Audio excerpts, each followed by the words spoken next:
तो राहुल गांधी ने जो नारा लगाया, नफ़रत के बाज़ार में मोहब्बत की दुकान, और खुलकर उन्होंने नफ़रत और जो फ़िरक़ावारियत है उसकी मुखालिफत की, अपनी यात्रा में हो, अपने खिताबात में हो।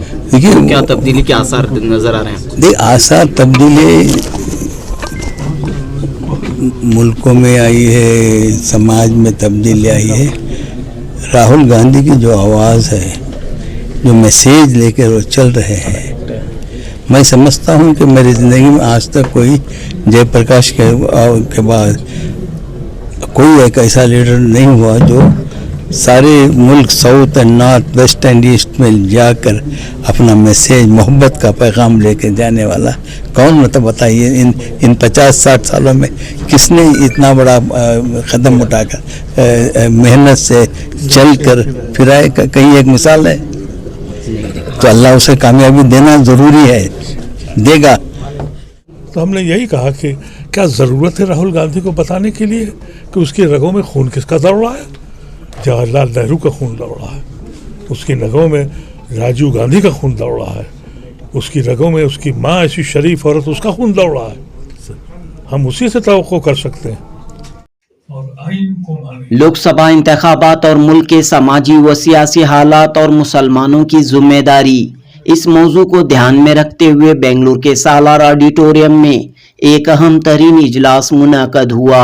साबिक मरकजी वजीर के रहमान खान की सदारत में हुए इस इजलास में शुमाली हिंदुस्तान से आई मुल्क की मारूफ शख्सियत राज्यसभा के साबिक रुकन मोहम्मद अदीब खान ने खुसूसी खिताब किया। मोहम्मद अदीब खान ने कहा कि पिछले चंद सालों से पूरे मुल्क में मुसलमानों के सियासी असर और रसूख में भारी कमी आई है। असम्बली हो, पार्लियामेंट हो, मुसलमानों की नुमाइंदगी मसलसल घट रही है। एक जानिब फ़िरका परस्त ताकतों का जोर और शोर है, तो दूसरी तरफ सेकुलर ताकतें, समाजी ताकतें कमज़ोर पड़ रही हैं। पिछले 10 साल में मुल्क में जो कुछ हुआ, हो रहा है, वो सब कुछ अवाम के सामने है। मोहम्मद अदीब खान ने कहा कि इस बार के लोकसभा इंतखाबात काफ़ी अहमियत रखते हैं। उन्होंने उम्मीद जाहिर की कि इस बार के इंतखाबात तब्दीली लेकर आएंगे। ज़रूरत इस बात की है कि मुल्क के तमाम सेकुलर अवाम, सेकुलर ताकतों को इत्तेहाद व इत्तेफाक का सबूत पेश करना होगा। इस मौके पर साबिक मरकजी वजीर के रहमान खान ने मीडिया के एक सवाल का जवाब देते हुए कहा कि सेकुलर कुव्वतों, सेकुलर पार्टियों, तंजीमों को मुत्तहिद करने के लिए राहुल गांधी की कोशिशें काबिले कद्र हैं। राहुल गांधी जिस आवाज़ और जिस पैगाम को लेकर निकल पड़े हैं, वो मुल्क के मुस्तकबिल को रोशन और ताबनाक बनाता है। जुनूबी हिंद न्यूज़ रिपोर्ट। क़यादत को आगे बढ़ने के लिए उमूमी तौर पर टांगें खींचने की जो रिवायतें हैं वो ख़त्म नहीं हो पा रही हैं। एक मुस्तकिल लाएअमल क्या होना चाहिए? देखिए, ये बात तो हम लोगों ने अभी इसी बात पे गुफ्तगू हो रही थी। हमको एक नया लीडरशिप को उभारने के लिए ज़रूरी है कि अपने इख्तिलाफ़ात को ख़त्म करें, अपने वजूद को कायम करें। मैं इस बार इस बात का एहसास करता हूँ कि मुस्लिम क़यादत हो या मुस्लिम की इंटीग्रिटी हो, मुस्लिम आज हिंदुस्तान में बिल्कुल तन्हे तना आसमान के नीचे खड़ा है। उसमें कसूरवार सियासी पार्टियां तो हैं, लेकिन हकीकत में मुसलमान खुद उसका ज़िम्मेदार है। हर कौम अपने कायद को बढ़ाती है और हम जो हैं वो अपने कायद को नहीं बढ़ाते। आप अंदाज़ा करिए, आप सोच सकते हैं मौजूदा निज़ाम में कि आपका कोई चीफ मिनिस्टर बन सकता है? ये तस्वुर हो सकता है? आपके यहाँ कोई होम मिनिस्टर बन सकता है? वो इस वजह से नहीं कि हमने अपने कायद की इज्जत ही नहीं करी है, अपने कायद के ऐब ढूंढे। अगर कायद को इस बात का एहसास हो कि उसके पीछे उसकी कौम खड़ी है, तो उसकी जमात भी उसकी अहमियत मानेगी। मैं तो यूपी से आता हूँ, तो इसलिए बता रहा हूँ आपको। 2014 से पहले समाजवादी पार्टी के एक बहुत बड़े लीडर थे आज़म खां। मुलायम सिंह उनको हेलीकॉप्टर देते थे कि जाओ मुसलमानों का वोट लेके आओ। 14 के बाद जो मिजाज बना और मुसलमान बिखरा अपने वोटों को बिटाल के, कांग्रेस की मुखालफत में, कोई किसी की मुखालफत में, तो 19 के और 17 के इलेक्शन में मुलायम सिंह ने और उनके बेटे ने आजम खां को साइकिल भी नहीं दी, बिल्कुल स्टेज पे नहीं बिठाला। उन्हें मालूम था कि जाएगा कहाँ ये, किसकी गलती है? तो हमारी जो क़यादत है वो उस क़यादत ने भी कभी गौर नहीं किया कि नई क़यादत को सामने लाया जाए, इसमें भी कहीं ना कहीं कमी नज़र आई। अगर हमने लियाकत अली खां की क़यादत समझ ली, वो मौलाना आज़ाद की क़यादत को समझ लिया होता तो ये दिन देखने पड़ते। जब उस वक्त के गैर लोग नहीं समझ सके, वो बार बार ये कहते रहे कि मज़हब के नाम पे जो तुम तकसीम कर रहे हो, ता हयात तुम्हें हिंदू तासुब झेलना पड़ेगा।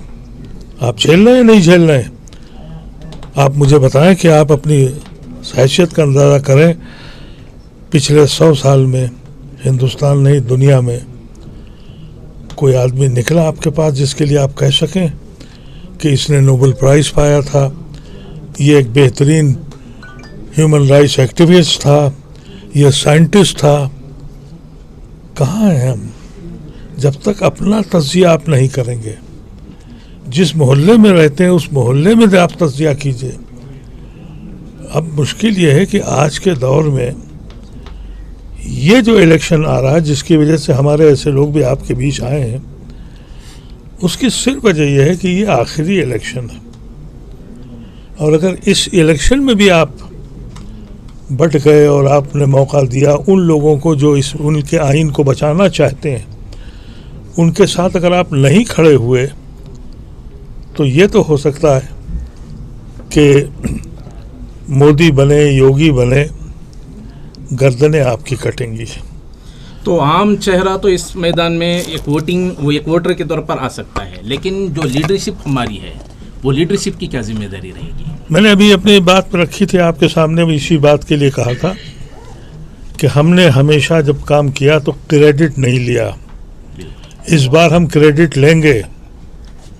हम कम से कम यूपी के बारे में कह सकते हैं, यूपी में जो पख्ता पलटेगा उसमें मेरी कौम का सबसे बड़ा हाथ है।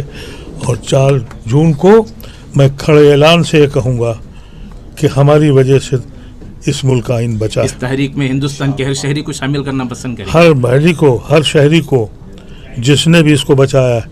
लेकिन उसमें बहुत बड़ी जिम्मेदारी, आज मैं यूपी में ये देख रहा हूँ, जितनी कौमें हैं, जाट बटा हुआ है, ठाकुर बटा हुआ है, गुजर बटा हुआ है, जो यूपी की कौमें हैं, मैं उसके बारे में बता रहा हूँ आपको, सब बटे हुए हैं।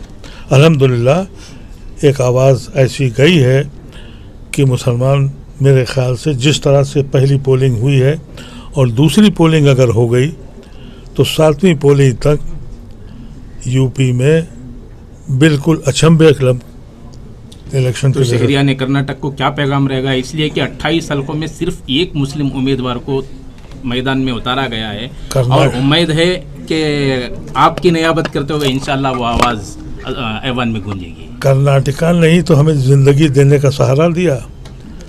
आपने जो पिछली बार कारनामा किया उससे हौसला बढ़ा, बिल्कुल। तो कर्नाटका को कोई कैसे भूल जाएगा? क्या पैगाम रहेगा? मैं समझता हूँ कि कर्नाटका के जो गयूर मुसलमान हैं और गयूर आवाम है, उसने जो जन्नातेदार तमाचा लगाया था, वही नुस्खा लेके हम नॉर्थ में घूम रहे हैं, उसी नुस्खे के तहत। ये मोदी साहब कल यहाँ पर आए थे, जी, कल बेंगलुरु आए थे, तो एक तरफ से उन्होंने जो है कम्युनल कार्ड खेलने की कोशिश की, चंद एक वाक़यात के का इशारा करते हुए कहा कि क्या आप ऐसी पार्टी को लाना चाहते हैं पावर में। चंद एक इंसिडेंट यहाँ पर कर्नाटक में। देखिए, बौखलाया हुआ आदमी है वो इसी तरह की तो बातें करेंगे। उनके पास है क्या जवाब? तो उन्हें ये देना चाहिए था कि हमने 10 साल में ये कर दिया, तो वो तो उनके पास जवाब नहीं है। वो ये जो इस तरह के बयानात है, ये घबराहट बता रहे हैं। इसको इस अंदाज से लीजिए, इस अंदाज से मत लीजिए कि हिंदू मुसलमान कर रहे हैं। भाई एक गैर पढ़ा लिखा आदमी इस मुल्क में काबिज हो गया है, तो वो किस तरह की बातें करेगा? आप मुझे बताइए, अपोजिशन में मैं पार्टी का मेंबर नहीं हूँ, जैसा भी रहमान भाई ने कहा। हाँ, कांग्रेसी हूँ दिल से, मेरे माँ बाप भी कांग्रेसी रहे, लेकिन मैं आइडियोलॉजी को मानता हूँ। कांग्रेस की आइडियोलॉजी जो जो कमज़ोर होती गई, हमारी हैसियत भी गिरती गई और पार्टी भी गिरती गई। हमारी ऐसे लोगों की कोशिश ये है कि कांग्रेस अपनी आइडियोलॉजी पर खड़ी हो, और वो मैं आज राहुल गांधी को देख रहा हूँ। राहुल गांधी की भारत जोड़ो यात्रा हो या न्याय यात्रा हो, क्या ये असरअंगेज और नतीजा खेज साबित होंगे? अगर नहीं होंगे तो बदनसीबी है। वो तो खुल के ये बात कर रहा है। मैं उस पार्टी का मेंबर न होकर भी आपसे कह रहा हूँ कि मुझे जवाहरलाल नेहरू की शक्ल दिखाई पड़ती है। मुझे शिकायत कांग्रेस पार्टी से क्यों हो जाती है जब कांग्रेस पार्टी से ये कहा जाता है कि ये जनेऊधारी ब्राह्मण है, तो मैंने मुखालफत करी कि भाई ये कैसे हो गए, क्रिश्चियन माँ पारसी बाप कहाँ से ब्राह्मण हो गए, कांग्रेसी हमसे खफा हो गए। तो हमने यही कहा कि क्या ज़रूरत है राहुल गांधी को बताने के लिए कि उसकी रगों में खून किसका दौड़ रहा है? जवाहरलाल नेहरू का खून दौड़ रहा है, उसकी रगों में राजीव गांधी का खून दौड़ रहा है, उसकी रगों में उसकी माँ ऐसी शरीफ औरत उसका खून दौड़ रहा है। हम उसी से तवक्को कर सकते हैं। तो ये स्ट्रिक्ट होना पड़ेगा। इसके बाद 24 में सरकार बदलने के बाद आपको मुस्लिम कौम को इस सेकुलर फैब्रिक को बनाने के लिए और मजबूती से खड़ा होना पड़ेगा। आप 4 दिसंबर के जून के बाद आपकी जिम्मेदारी ख़त्म नहीं है। आपके जो लोग जीत के जाएं उनके पीछे खड़े रहिए और उनसे कहिए हम यहाँ चांद सितारे मांगने नहीं आए थे, हमने उसकी तमन्ना नहीं की थी, हम यहाँ इज्जत के साथ अपने भाइयों के पास बैठने आए थे। हम आज यहाँ साबित भी करना है कि और आज हम यहाँ कहाँ बैठे हैं? अपने ही दर पे गुनहगारों की तरह बैठे हैं। तो हिम्मत मत हारिए, डरिए मत, हक लीजिए जिसका आइन ने आपको वक्त दिया है। हमने कभी भी, रहमान भाई माइनॉरिटी के मिनिस्टर थे, हमने ये नहीं कहा कि आप हमें माइनॉरिटी मुसलमान के नाम पे वोट दे रिजर्वेशन दे दीजिए। हमने सिर्फ ये कहा कि अगर मुसलमान बैकवर्ड है तो एज ए बैकवर्ड मुस्लिम को वोट दे दीजिए। हम तो ये समझते हैं कि पूरी मुस्लिम कौम ही बैकवर्ड है। कोशिश की जाए कि मुसलमान को ये फाइनेंशियली, एजुकेशनली, अदरवाइज हम बैकवर्ड हैं, सबसे पीछे हैं। रहमान भाई ने एक बात कही ना कि वो कुव्वत बन जाइए कि स्वामी आपके पास आए, तो वो तरीक़ाकार है। बहुत बहुत शुक्रिया। पिछले 10 साल में जो आइडियोलॉजीज थे, खासतौर पर कांग्रेस की जो आइडियोलॉजी थी, वो काफ़ी कमज़ोर पड़ गई। देखिए, क्या वक्त है? कोई भी पार्टी अपनी आइडियोलॉजी छोड़कर आगे बढ़ती है तो उसकी तरक्की में रुकावट आए।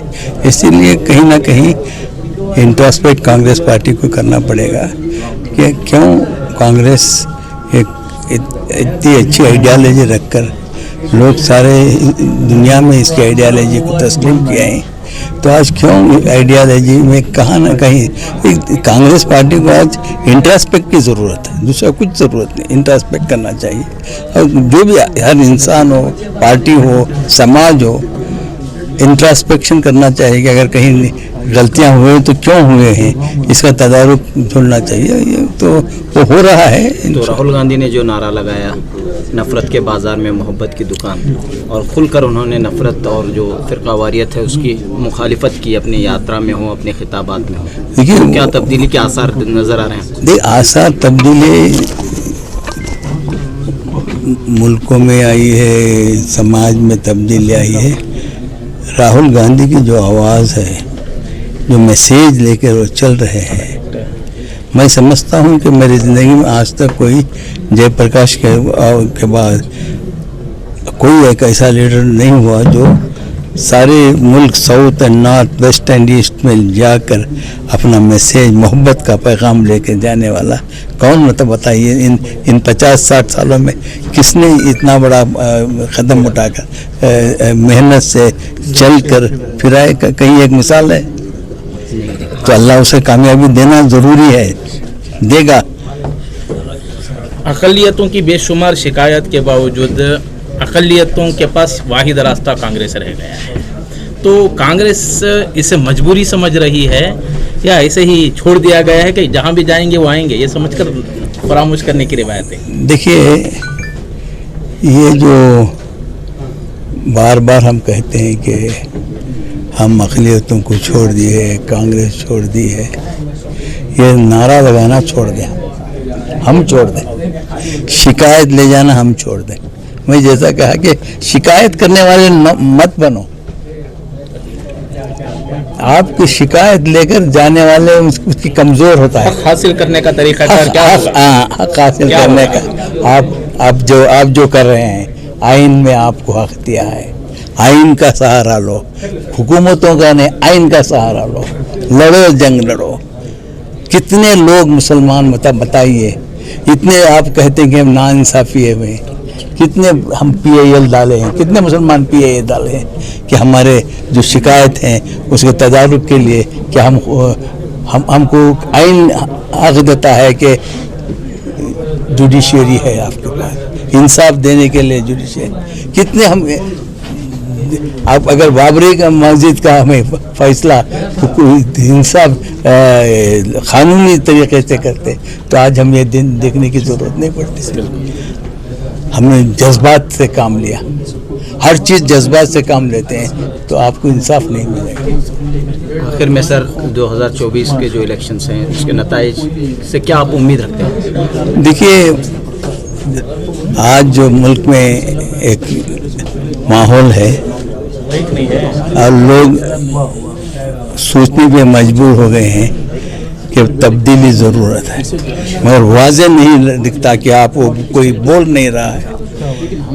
एक ऐसी हुकूमत है जहाँ डर है, डरा के हुकूमत चलाना चाहते हैं या वोट को बटोरना चाहते हैं, इसलिए लोगों की आवाज़ खुल के नहीं आ रही है, मगर आवाज़ शुरू हो गई है। कहीं ना कहीं एक साइलेंट रेवोल्यूशन होने वाला है। नताइज बहुत जल्द बरामद कहीं ना कहीं एक रेवोल्यूशनरी एक्ट जो होने वाला है। मुझे ऐसा लगता है कि खामोश